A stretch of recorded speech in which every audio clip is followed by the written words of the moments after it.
masyhur ya tenggene juz 13 napa juz pinten niku sing napa ketika orang kafir menganggap Lata Uzza yang tercipta dari batu atau Yesus yang manusia dikatakan Tuhan, dari pangeran enggak apa-apa itu kamu katakan Tuhan. Tapi saya minta satu hal, itu namanya siapa? Kul sammuhum. Ya napa kul sammuhum. Namanya itu apa? Ya namanya manusia. Yesus itu anggar mlaku-mlaku wong diarani manusia. Lata Uzza namanya juga batu. Terus ngendikane pangeran am tunabbiunahu bima la ya'lamu fil ardi am bidzahirim minal. Masa Allah kamu ceritakan sesuatu yang hakikatnya itu tidak ada. Sekarang sampai saya tanya, kalau kamu melihat Lata dan Uzza itu kamu melihat batu atau melihat Tuhan? Batu yang dipahat, yang diletakkan. Jadi dari bahasa kelihatan, kenapa Lata di sini dekat Ka'bah? Dipahat, kemudian diletakkan, didudukkan, dihias, dimandikan. Pangeran kok di terus? Di itu objek, pangeran itu subjek. Pangeran kok diletakkan, dimandikan, dibersihkan, pangeran kok di. Kayak kita ini kan nanti mati ya dimatikan, dihidupkan. Pangeran kok di kan nggak bisa. Ya seperti Yesus itu. Yesus matinya apa? Disalib. Habis itu diangkat ke langit. Pangeran kok aman di terus. Pangeran yo yang meng. Pangeran kok di. Lha iku aneh. Malah dari pangeran mau takok am tu nabiunahu bima la ya'lamu fil ardi am bi dhahirim minal. Jadi dari cara ngomong itu kebenaran itu sudah kelihatan. Maka ciri utama kebenaran itu mudah dicerna di awal. Jadi kebenaran itu muyassar. Ciri utama kebenaran itu apa mudah. Ambidho hiriminal. Nah, terus balzina lil ladina kafaru makruhum basuddu anisabi. Cuma orang kafir itu pinter rekayasa. Dari rekayasa ini kemudian ada kekafiran massal, kekafiran yang masif. Ya kita ingat dalam sejarah orang menanamkan paham komunis itu kalau anak-anak kecil ditanya, silakan kamu menjamkan mata. Sana anak kecil menjamkan mata. Coba kamu minta permen sama Tuhan. Ya Allah saya minta permen. Kon melek neh. Dikasih enggak Bu. Nanti dipejamkan lagi. Coba kamu minta permen sama Bu Guru. Terus dikasih satu-satu. Dapat enggak? Nak, dapat. Yang ada Bu Guru apa Tuhan? Bu Guru, Tuhan enggak ada. Itu rekayasa tertua manusia. Jadi untuk menghilangkan Tuhan yang nyata. Mulai dulu itu orang kafir merekayasa. Itu disebut balzina. Billadina kafaru apa? Makruh itu rekayasa. Terus ngeri. Nah kita hidup di dunia, terutama ulama itu berhadapan-hadapan sama nopo, sama nopo rekayasa. Nanti bukti nih nak pangeran ono, aku dungo ya ora tau disembadani. Nak pangeran ono, ora wong Islam luwes sugih tinimbang wong nopo. Wong karuan langit bumi gaweane pangeran kok. Buktekno pangeran kok ambek nasi pedekne. Nasi pedekne ora penting. Kadang Islam yo GR. Nasibnya dipertaruhkan untuk mencari apa? Tuhan. Bukti nak wong Islam ora bener melarat-larat, wong kafir uripe kepenak. Berarti sing bener wong kafir. Wong pangeran kok dikaitno urusan apa? Urusan apa? Nasib. Itu keliru standar. Lan kula suwun jenengan dadi ulama, dadi wong sugih, dadi wong melarat sing sopan. Pangeran mawon ngistilahno date mangdalladzi yuqridu wa qardun hasan. Dewi Imam Sawi wahada mintana zulatil maula. Ini termasuk sopan santune pangeran. Pangeran yang enggak wajib sopan saja. Sopan santun. Lan kula pengen mati yes. Itu kok ora takdir kula mati Jumat besenen. Ya Setu ora apa-apa kula santai wae. Setu cek Ahad. Sementing ora wae sarapan wae jarene. Sarapan kula sementing ora wae apa sarapan. Ya kok sampe nak delok ngoten kabeh. Nabi nak muji wong mukmin sing top ku sampe nak mati ra krasa. Nabi piyambak badhe kabundut koyo ngono perasaan. Nabi ngendikan fadilai kabundut Jumat. Nabi piyambak kabundute. Akhirnya kiai-kiai sing fanatik Jumat terus mulai rubah. Bener Gus Bah tak angen-angen. Wong sing promosi kabundut Jumat malah kabundute. Tapi Nabi ra tau ngendikan promosi kabundut Senin. Ya mergo Nabi ne wong akeh. Mulane biasa, urip biasa, wis ora usah berlebihan. Nabi ku nak ngendikan utang wis entek ngamek. Wong mati diutang kisape ngene-ngene wis entek ngamek. Tapi Nabi kabudut ku diutang. Mulane umat sing diutang ya umat Kanjeng. Cuma keterusan gitu, itu perkarane ra keterusan. Kalau nu apal hadis kata, ini kita hadis gini. Nabi yang unik. Ada orang punya utang hanya 2 dinar. 2 dinar itu kalau 1 dinar 4,2 gram. Rata-rata ulama sekarang hitung 1 dinar itu 4,2 gram. Ini kan berarti 8,4. Ini Nabi rawuh kan nyolati mboten purun. Apa teman kami ini punya hutang? Iya ya Rasulullah dinaroni punya utang 2 dinar. Nabi itu langsung balik kanan.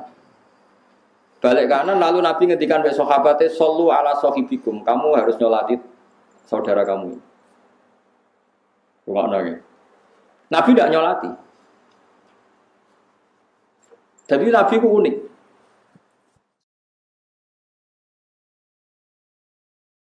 Sekarang sampean saya tanya, andai kan Nabi mensolati orang yang punya utang, maka akan menjadi sunnah bahwa utang itu dianggap sepele, sehingga umatnya sing kakean utangi, bahkan sak dhuwure asete. Iku padahal ngutang mesti ono dzalime, kadang kan utang sama orang yang sangat membutuhkan uang itu. Paham ya?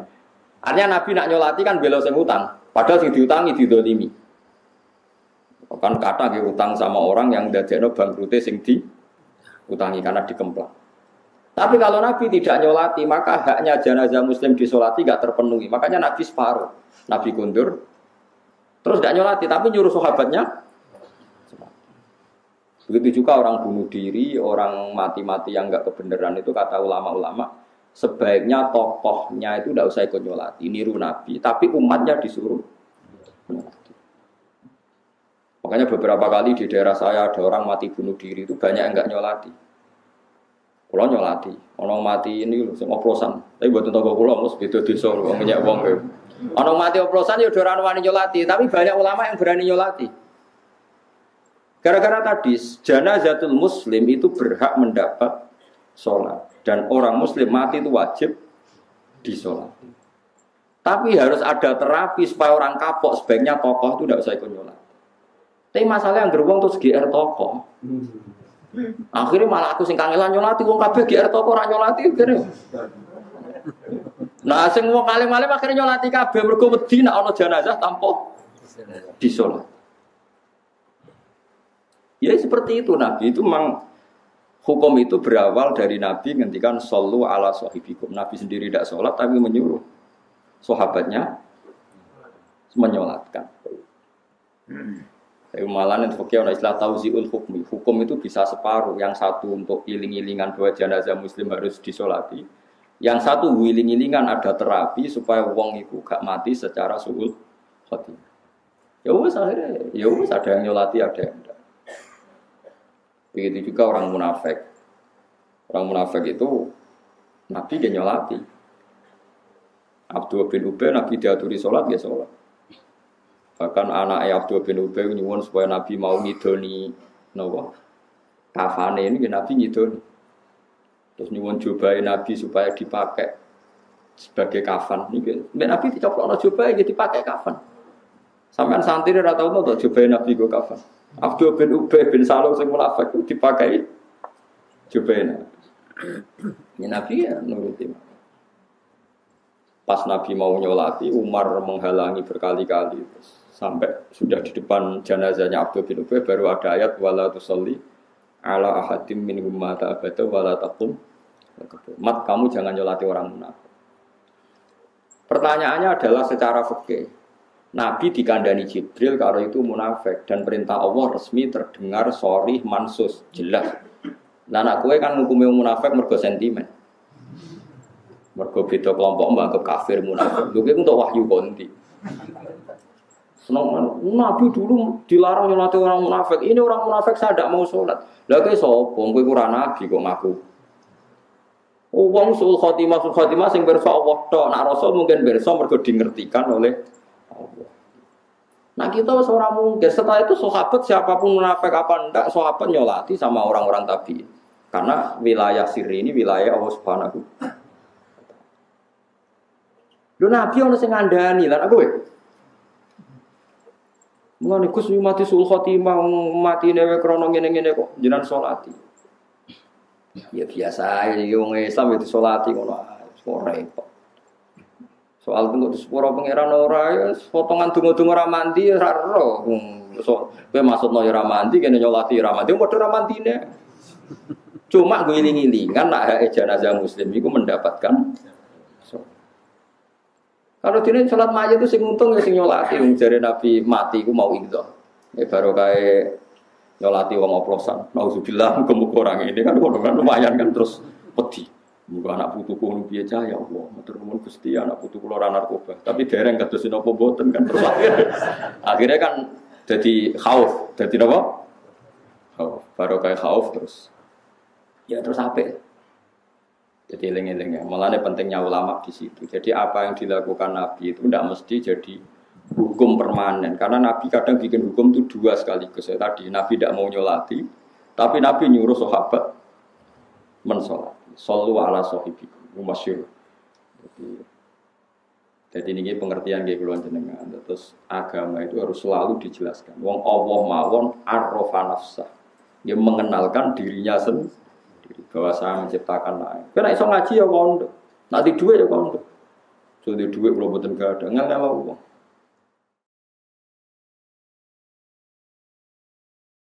Kalau nanti kalau hitung, kenapa orang Indonesia itu tidak maju? Itu diantaranya bukan nanti duit ora kondo. Murah wa amma bini amati robbika apa? Hadis. Ngel wong akeh. Misalnya saya punya santri 10, wali murid 10 sowan saya. Misalnya kalau kondo, aku alhamdulillah di duit 2 juta, berasku ya akeh. Kan gak kepikiran kiai ku mangan ta ora. Tapi nak kiai nemen sambat, kiai ora koyo PNS ngono digaji tetap. Nak kiai ora jelas, kadang di duit, kadang ora. Wali murid kan terus mikir, iki pas di duit ta ora. Kemudian pas kukur-kukur kowe nang rahmat. Tapi cara kula nak di duit ya kondo, di ilmu ya ngono. Kulo niku sama maca Fathul Mu'in, sama maca Fathul. Kulo bolak-balik kan, yo duwe sanate. Niku kulo kepen ngaji Fathul Qorib. Akhirnya sing ngaji kulo ya kuwi ada. Tapi nak kondo bodoh, ora iso ngaji kan ora ono sing ngaji. Nah, kowe ora usah kondo kan wis ketara. Maksudnya iki nak iso, maksudnya bakas nak iso kok. Maksudnya nak iso iku kondo, wa ma bi ni'mati rabbika ono. Nanti nikmat iku kondo. Nek ora kondo kan dadi repot. Lah kiai-kiai wong ora maju itu gara-gara ra kondo. Merasa ndak mampu. Mun nate kula hitung kalian kanca padha alime nate kula hitung. Alumni pesantren itu tiap kabupaten itu menurut saya itu ada 1000. Pondok itu ada Lirboyo, Sarang, Tegalrejo, Sidogiri, pondok-pondok besar itu. Itu yang 800 atau 900 itu merasa ndak bisa. Akhirnya gak mulang. Merasa ndak bisa atau kurang bersih atau kurang apa. Wong sing PD mulang kok terjemah, sing akhire gawe aliran ra iso ngaji tapi PD. Mulang nganggo FM nganggo wong krungu. Tapi bareng aliran iku dekne ra cocok komentar. Ora iso ngaji kok mulang. Ya sing iso ngaji ra gelem. Coba kalau orang 90 dadi dai kabeh ku ambles sing nganggo FM. Nggih mboten. Lah barang anggar gak muncul sing muncul wong liya karena ilmu itu kayak fisika. Kalau ruang kadung ditempati satu fisik pasti yang lain tidak menempati di ruang itu. Lah sekarang ruang publik itu dipenuhi paham-paham yang enggak benar karena yang enggak benar itu berani ngomong. Sing bener mungkar-mungkar. Dari gak layak kayak jadi kasus kayak umur santri jajal mulang madrasah. Sibuk mergawe, sampeyan es mapan lagi mulang. Terus mapan malah lali agama, ora timo lali mulang. Dia kula merasakan. Kanca kula yang lebih sopan ketimbang saya, gak ngaku alim, terus uripe khusyuk. Iku gak duwe santri kathah kados kula. Kathah kula. Kula ngaku ngalim biasa. Cara wong kan kuwatire takabur. Sing niat takabur sapa? Takabur urusan ati. Sing roh sapa? Ya takabur kowe, kok saged. Lah kula ora tau ngaku ngalim takabur. Gak ngaku ngalim akhire kan kowe gak mulang. Kira ngaku ngalim mergo piye? Ya mergo ora ngaku alim tawadhu. Ya berarti ki ngaku tawadhu luwih sombong timbang aku. Orang merasa aku ora iso apa-apa Kang. Itu kan berarti dekne merasa dirinya tawadhu. Merasa tawadhu itu lebih sombong. Wong kok ngrasa tawadhu. Mane ning hikam ono kata-kata man asbata li nafsihi tawadhuan fa huwa al-mutakabbir. Orang yang merasa dirinya tawadhu itu hakikatnya adalah orang sombong. Karena tawadhu itu Harkat paling tinggi, tawadhu itu harkat paling tinggi. Ono wong kok merasa tawadhu, fa huwa al-mutakabbir, ya dia itu yang sombong. Kowe di duit 100 juta, pulau nurep pulau nggak sama lampai, lampai di. Akhirnya wong jaluk sumbangan rawani wong mending melarat. Jadi uang aku melarat terus ngel wong akeh, lah itu ngel wong akeh. Mulane bar ngaji iki kok kondo wong kowe ngalim kowe sugih, kok wong gak tetep roh alim mbok sepiro sugih. Orang itu pasti tahu proporsinya, ora usah kuwatir. Mosok misale Rogen ngaku alim terus kula wasaken ihya orang ngarah, tetep wong ngerti porsi ini. Paham ya, terus ini penting. Mergo Allah piyambak mengenalkan dirinya sendiri dengan segala kekuasaan. Rasulullah nggih ngaku ana Rasulullah, ana nabiyun nakatib, aku nabi ra ngarep. Dimaklumatkan. Imam Ghazali nggih ketika ngarang ihya diumumkan bahwa saya sudah punya ihya. Said Zabidi yang nyari ihya itu ketika ithaf selesai itu semua ulama Mesir diundang, pesta besar. Belum ada pesta sebesar pestanya Said Zabidi ketika menyelesaikan ihya. Wah itu nyembelih berapa sapi, semua ulama diundang. Kalau saya kira resepsi ini geger. Ya jenenge resepsi kita. Mulane kita wis jenenge ithaf. Ithaf itu sajian, tuhfah itu. Iki sajian untuk orang-orang tertentu. Lho kalau cara di dhuwit ge barang kitab ya ape syukuran, tapi umatku ngene kan harus mikir. Mikir. Biasa dulu ulama.